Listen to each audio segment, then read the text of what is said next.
प्रस्तुत है आप सभी के सामने मुंशी प्रेमचंद द्वारा उनकी सबसे पहली कहानी जो उन्होंने लिखी, दुनिया का सबसे अनमोल रतन। आशा है आप सबको पसंद आएगी। दुनिया का सबसे अनमोल रतन। दिलफिगार एक पुरखार दरख्त के नीचे दामन चाक किए बैठा हुआ खून के आंसू बहा रहा था।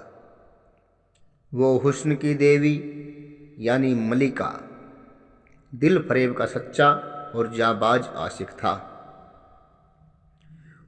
उस साख में नहीं जो इत्र फुलेल में बसकर और लिबास फाकिरा में सजकर आशिक के भेष में मासूकियत का दम भरते हैं, बल्कि उन सीधे साधे भोले भाले फिदाइयों में जो कोह और बयाबा में सर टकराते और नाला व फरियाद मचाते फिरते हैं।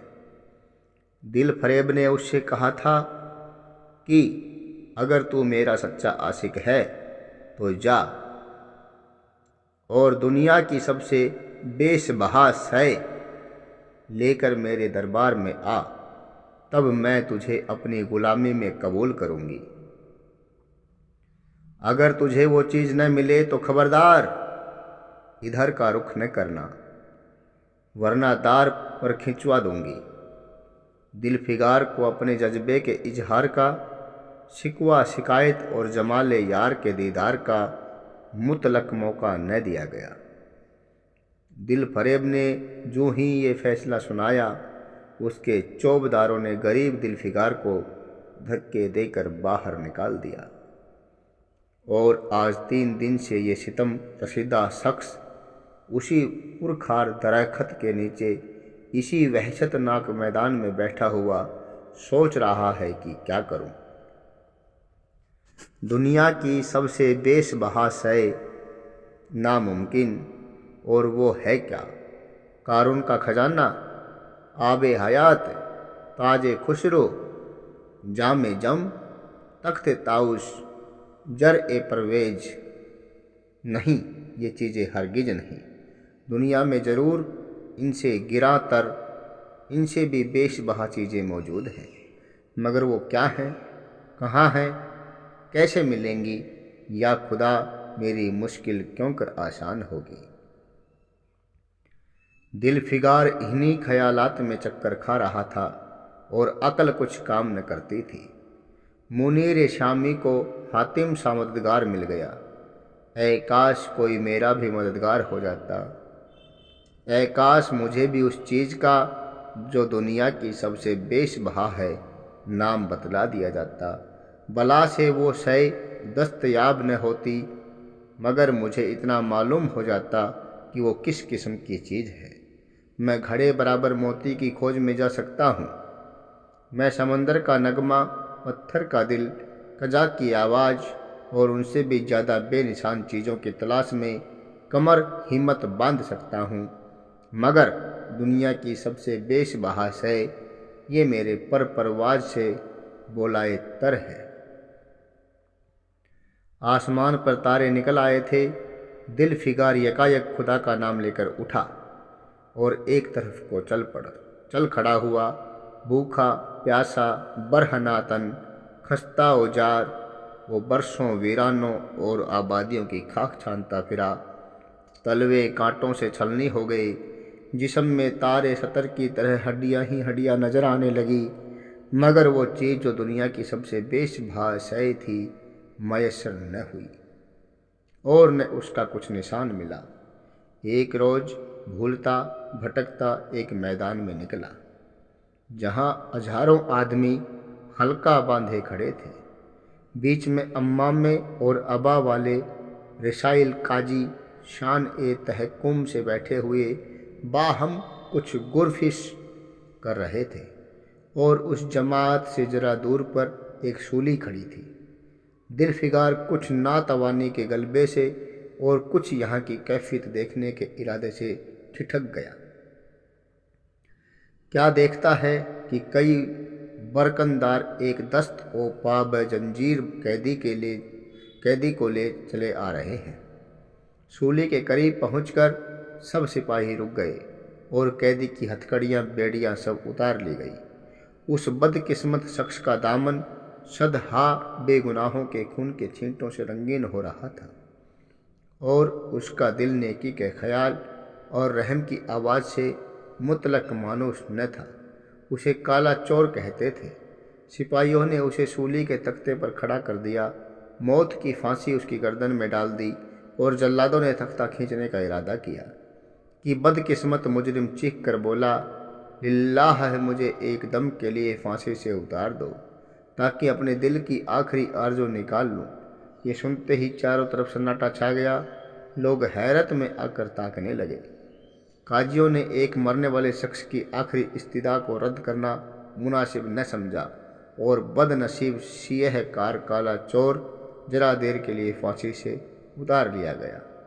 इस मजमे में एक खूबसूरत भोला भाला लड़का एक छड़ी पर सवार हो कर अपने पैसे पर अपने उछल कर फर्जी घोड़ा दौड़ा रहा था और अपने आलिम सादगी में मगन था। गोया वो उस वक्त वाकई किसी अरबी रहवार का सहसवार है। उसका चेहरा इस सच्ची मुसर्रत से कंवल की तरह खिला हुआ था जो चंद दिनों के लिए बचपन ही में हासिल होती है और जिसकी याद हमको मरते दम तक नहीं भूलती। उसका सीना अभी तक मासियत से गर्द और गुबार से बेलौस था और मासूमियत उसे अपनी गोद में खिला रही थी। बदकिस्मत काला चोर फांसी से उतरा। हजारों आंखें उसी पर गड़ी हुई थी। वो उस लड़के के पास आया और उसे गोद में उठाकर प्यार करने लगा। उसे उस वक्त वो ज़माना याद आया जब वो खुद ऐसा ही भोला भाला, ऐसा ही खुश हो खुर्रम और आलाई साथ ए दुनियावी से ऐसा ही पाक और साफ था। माँ गोदियों में खिलाती थी, बाप बलाएं लेता था और सारा कुनबा जाने वारफ करता था। आह, काले चोर के दिल पर इस वक्त अय्याम गुज़िश्ता की याद का इतना असर हुआ कि उसकी आंखों से, जिन्होंने नीम बिस्मिल लाशों को तड़फते देखा और न झपकी थी, आंसू का एक कतरा टपक पड़ा। दिल फिगार लपक कर इस दर्रिकता को हाथ में ले लिया और उसके दिल ने कहा, बेशक ये शायद दुनिया की सबसे अनमोल चीज़ है जिस पर तख्त ताउश और जाम जम और आब हयात और जर ए परवेज सब तस्दूक है। इसी ख्याल से खुश होता, कामयाबी की उम्मीद से सरमस्त, दिल फिगार अपनी माशूका दिल फरेब के शहर मीनो सवाद को चला। मगर जूं मंजिलें तय होती जाती थी, उसका दिल बैठा जाता था कि कहीं उस चीज़ की जिसे मैं दुनिया की सबसे बेशबहा चीज़ समझता हूँ, दिल फरेब की निगाहों में कदर न हुई तो मैं दार पर खींच दिया जाऊँगा और इस दुनिया से नामुराद जाऊँगा। पर हर चे बादाबाद अब तो किस्मत आजमाई है। आखिर कोह ओ दरिया तय करके शहर मीनो सवाद में आ पहुँचा और दिल फरेब के दरे दौलत पर जाकर इल्तिमास की खस्ता औजार दिल फिगार बे फजल खुदा तामिल इरशाद करके आया है और सरफ कदम बोसी चाहता है। दिल फरेब ने फिलफोर हुजूर में बुला भेजा और एक जर निगार पर्दे की ओर से फरमाइश की कि वो हदिया बेशबहा पेश करो। दिल फिगार ने एक अजब उम्मीद नीम के आलम में वो खतरा पेश किया और उसकी सारी कैफियत निहायत ही मुअस्सिर लहजे में बयान की। दिल फरेब ने कुल रुदाद बगौर सुनी और तोहफा हाथ में लेकर जरा देर तक गौर करके बोली, दिल फिगार, बेशक तूने दुनिया की एक बेशकीमत चीज़ ढूंढ निकाली। तेरी हिम्मत को आफरी और तेरी फरासत को मरहबा, मगर ये दुनिया की सबसे बेशकीमत चीज़ नहीं। इसलिए तो यहाँ से जा और फिर कोशिश कर। शायद अब कि तेरे हाथ दर एक मकदूर लगे और तेरी किस्मत में मेरी गुलामी लिखी हो। अपने अहद के मुताबिक मैं तुझे दार पर खिंचवा सकती हूँ, मगर मैं तेरी जान बख्शी करती हूँ इसलिए कि तुझ में वो औशाफ मौजूद है जो मैं अपने आशिक में देखना चाहती हूँ। और मुझे यकीन है कि तू ज़रूर कभी सुरखरू होगा। ना काम और ना मुराद।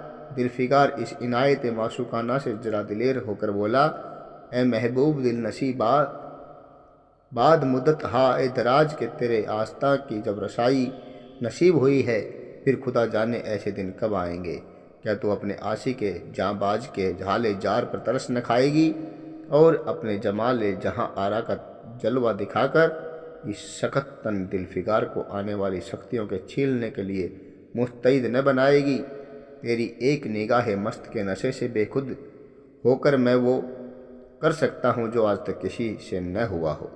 दिल फरेब आशिक के ये इस्तियाक आमेज कलमात को सुनकर अफरोख्ता हो गई और हुक्म दिया कि इस दीवाने को खड़े खड़े दरबार से निकाल दो।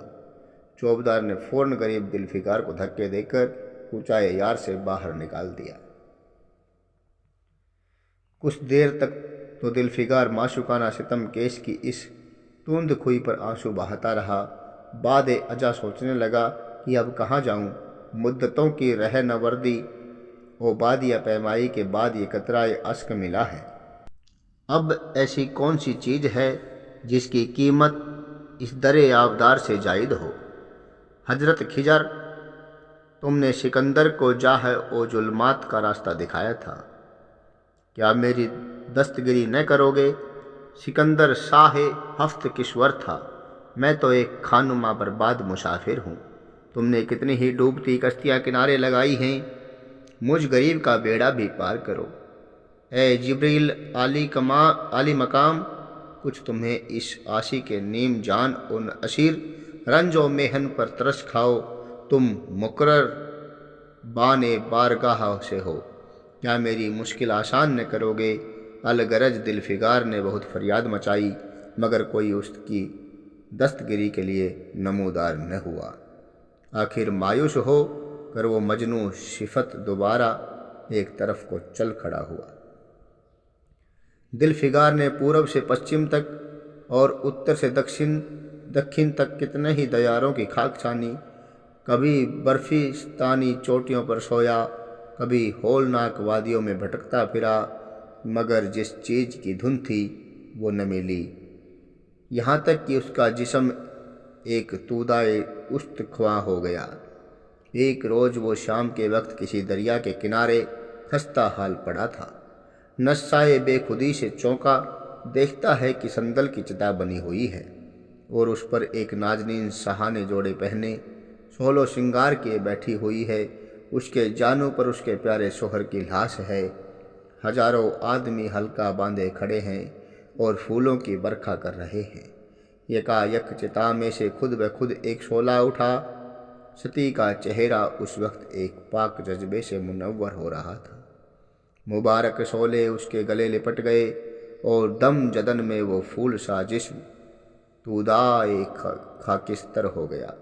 माशूक ने अपने तई आशिक पर निसार कर दिया और दो फिदाइयों की सच्ची लाफानी और पाक मोहब्बत का आखिरी जलवा निगाह जाहिर से पिनहा हो गया। जब सब लोग अपने घरों को लौटे तो दिलफिगार चुपके से उठा और अपने गिरेबान ए चाक दामन में ये तूदाए खाक समेट लिया और इस मुस्ते खाक को दुनिया की सबसे गिरा बहा चीज़ समझता हुआ कामरानी के नशे में मखमूर कूचाए यार की तरफ चला। अब की जूं जूं वो मंजिल मकसूद के करीब आता था, उसकी हिम्मतें बढ़ती जाती थी।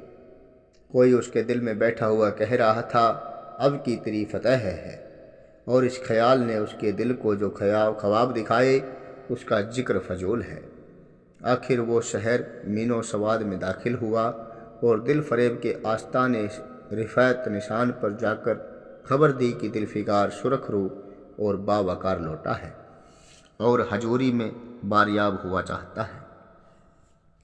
दिल फरेब के आशिक के जाँबाज को फ़ौरन दरबार में बुलाया और उस चीज़ के लिए जो दुनिया की सबसे बेशबहा चीज़ थी हाथ फैला दिया।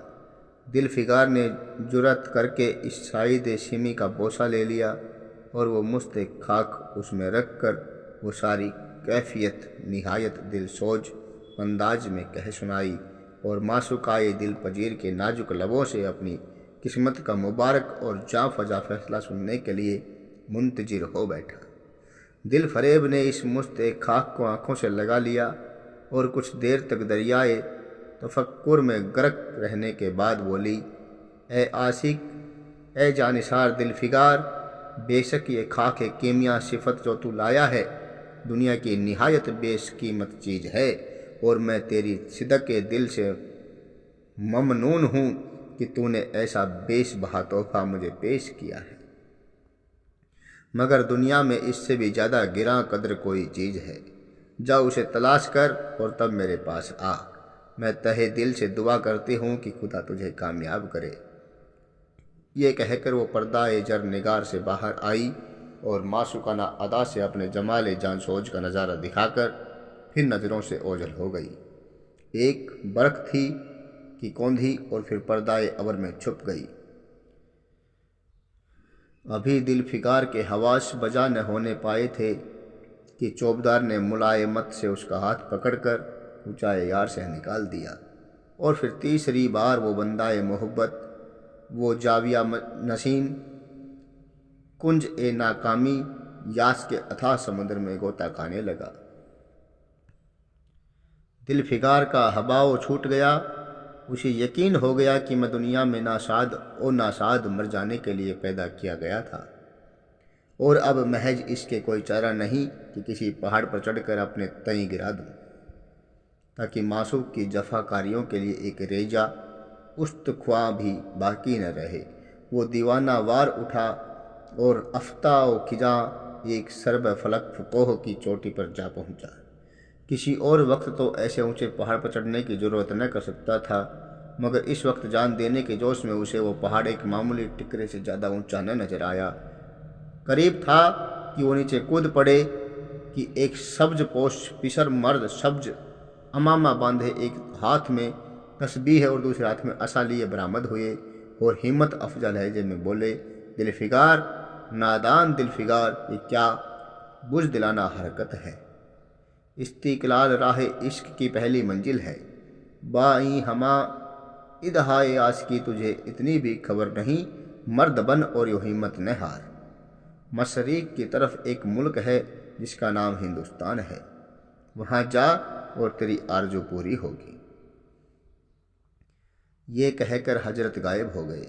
दिल फिगार ने शुक्रिया की नमाज अदा की और ताज़ा हौसले, ताज़ा जोश और गैबी इमदाद का सहारा पाकर खुश खुश पहाड़ से उतरा और जानिब हिंद मुराजात की। मुद्दतों तक पुरखार जंगलों, सररबार रेगिस्तानों, दुश्वार गुजार वादियों और नाकाबिले उबूर पहाड़ों को तय करने के बाद दिल फिगार हिंद की पाक सरजमीन में दाखिल हुआ और एक खुशगवार चश्मे में सफ़र की कुल्फतें धोकर गलबाए मांदगी से लबे जुए बार लेट गया। शाम होते वो एक खफ़-ए दस्त मैदान में पहुंचा, जहां बेशुमार नीम कुश्ता और बेजान लाशें बेगौर और कफन पड़ी हुई थी। जाग और जगन और वहशी दरिंदों की गर्म बाजारी थी और सारा मैदान खून से संगरफ हो रहा था।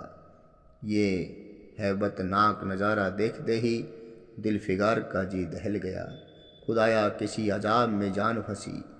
मरने वालों का कराहना, सिसकना और एड़ियाँ रगड़ कर जान देना, दरिंदों का हड्डियों को नोचना और गोश्त के लोथड़ों को लेकर भागना, ऐसा होलनाक सीन दिल फिगार ने कभी न देखा था। यकायक उसे ख्याल आया, मैदान कारजार है और ये लाशें सूरमा सिपाहियों की हैं। इतने में करीब से कराहने की आवाज़ आई। दिल फिगार उस तरफ फिरा तो देखा कि एक कौमी हैकल शख्स, जिसका मर्दाना चेहरा जौफ जां कंदनी से जर्द हो गया है, ज़मीन पर सर निगू पड़ा है। सीने से खून का फव्वारा जारी है, मगर शमशीर आबदार का कब्जा पंजे से अलग नहीं हुआ। दिल फिगार ने एक चीथड़ा लेकर दहाने जख्म पर रख दिया ताकि खून रुक जाए और बोला, है जवान मर्द, तो कौन है? जवान मर्द ने यह सुनकर आंखें खोली और दिलेराना लहजे में बोला, क्या तू नहीं जानता कि मैं कौन हूँ? क्या तूने आज इस तलवार की काट नहीं देखी? मैं अपनी माँ का बेटा और भारत का लखते जिगर हूँ। ये कहते कहते उसके तेवरों पर बल पड़ गए जर्द चेहरा खसमगी हो गया और शमशीर आबदार फिर अपना जौहर दिखाने के लिए चमक उठी। दिलफिकार समझ गया कि ये इस वक्त मुझे दुश्मन ख्याल कर रहा है। मुलायमत से बोला, है जवान मर्द, मैं तेरा दुश्मन नहीं हूँ। एक आवारा वतन गुर्बत जदा मुसाफिर हूँ, इधर भूलता भटकता आ निकला। बराह ए करम मुझसे यहाँ की मुफस्सिल कैफियत बयान कर। ये सुनते ही जख्मी सिपाही निहायत शीरी लहजे में बोला, अगर तो मुसाफिर है तो आ और मेरे खून से तर पहलों में बैठ जा, क्योंकि यही 2 उंगल ज़मीन है जो मेरे पास बाकी रह गई है और जो सिवाय मौत के कोई नहीं छीन सकता। अफसोस है कि तू यहाँ ऐसे वक्त में आया जब हम तेरी मेहमान नवाजी करने के काबिल नहीं।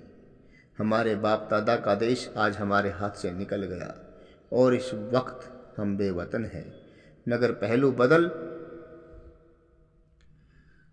मगर हमने हमला आवर गनीम को बता दिया कि राजपूत अपने देश के लिए कैसी बेजिगरी से जान देता है। ये आसपास जो लाशें तू देख रहा है, ये उन लोगों की हैं जो इस तलवार के घाट उतरे हैं मुस्कुराकर, और गो कि मैं बेवतन हूँ, मगर गनीमत है कि हरीफ के हल्के में मर रहा हूँ। सीने के जख्म से चितरा निकाल कर, क्या तूने ये मरहम रख दिया? खून निकलने दे, इसे रोकने से क्या फ़ायदा? क्या मैं अपने ही वतन में गुलामी करने के लिए ज़िंदा हूँ? नहीं, ऐसी ज़िंदगी से मरना अच्छा, इसे बेहतर मौत मुमकिन नहीं। जवान मर्द की आवाज़ मध्यम हो गई, अजा ढीले हो गए, खून इस कसरत से बहा कि अब खुद ब खुद बंद हो गया। रह रह कर एक आध कतरा टपक पड़ता था। आखिरकार सारा जिस्म बेदम हो गया, कलब की हरकत बंद हो गई और आंखें मुंद गई। दिलफिगार ने समझा अब काम तमाम हो गया कि मरने वाले ने आहिस्ता से कहा, भारत माता की जय, और उसके सीने से आखिरी कतरा खून निकल पड़ा। एक सच्चे मुहिबे वतन और देशभक्त ने हुब्ब उल वतनी का हक अदा कर दिया। दिलफिगार इस नज़ारे से बेहद मुतासिर हुआ और उसके दिल ने कहा, बेशक दुनिया में इस कतरा खून से बेशकीमत शय नहीं हो सकती। उसने फौरन उस रस के लाल ए रमानी को हाथ में ले लिया और उस दिलेर राजपूत की बिला विशालत पर अस करता हुआ आजी में वतन हुआ और वही सख्तियाँ झेलता हुआ बिल आखिर एक मुद्दत दराज में मलिका अकली में खूबी और दर ए सदक ए महबूबी के दर ए दौलत पर जा पहुँचा और पैगाम दिया कि दिलफिगार सुर्ख रूओ कामगार लौटा है और दरबार ए गहर बार में हाजिर होना चाहता है। दिलफरेब ने उसे फ़ौरन हाजिर होने का हुक्म दिया। खुद हस्बे मामूली पर्दाए जर निगार के पसे पुस्त बैठी और बोली, दिलफिगार, अब कि तू बहुत दिनों के बाद वापस आया है, ला दुनिया की सबसे बेशकीमत चीज़ कहाँ है? दिलफिगार ने पंजाए हिनाई का बोसा लेकर वह कतरा एक खून उस पर रख दिया और उसकी मुशर्रह कैफियत पुरजोश लहजे में कह सुनाई। वो खामोश भी न होने पाया था कि यकायक वो पर्दाए जर निगाह हट गया और दिलफिगार के रूबरू एक दरबार उसने आरास्ता नजर आया, जिसमें एक नाजनीन ए रस के जुलेखा थी। दिलफरेब बै सदशान रानाई मसनद जरीकार पर जलवा अफरोज थी। दिलफिगार ये तिलिस्म हुस्न देखकर मुतहय्यर हो गया और नक्शे दीवार की तरह सकते में आ गया कि दिलफरेब मसनद से उठी और कई कदम आगे बढ़कर उसके हम आगोश हो गई। रक्सान दिल नवाज ने सादियाने गाने शुरू किए। हासिया नशीनान दरबार ने दिलफिगार को नजरे गुजारी और माह ओ खुर्शीद को बेइज्जत तमाम मसनद पर बैठा दिया। जब नगमाए दिल पसंद बंद हुआ तो दिलफरेब खड़ी हो गई और दस्त बस्ता होकर दिलफिगार से बोली, है आशी के जानिसार, दिलफिगार, मेरी दुआएं तीर ब हदफ हुई और खुदा ने मेरी सुन ली और तुझे कामयाब व सुरखरू किया। आज से तू मेरा आका है और मैं तेरी कनीज नाचीज। यह कहकर उसने एक मुरस्सा संदूकचा मंगाया और उसमें से एक लोह निकाला जिस पर आबे जर से लिखा हुआ था, वो आखिरी कतराए खून जो वतन की हिफाजत में गिरे, दुनिया की सबसे बेशकीमत शय है। ये थी मुंशी प्रेमचंद की सबसे पहली कहानी, दुनिया का सबसे अनमोल रतन। आशा है आप सभी को पसंद आई होगी। अगर ये कहानी आपको पसंद आई हो तो आप इसे आगे शेयर करें और चैनल को सब्सक्राइब करें। हम हर रोज़ कोशिश करेंगे कि मुंशी प्रेमचंद द्वारा रचित एक से एक अच्छी और सच्ची कहानी आपके सामने प्रस्तुत करें। इसी के साथ जय हिंद, जय भारत।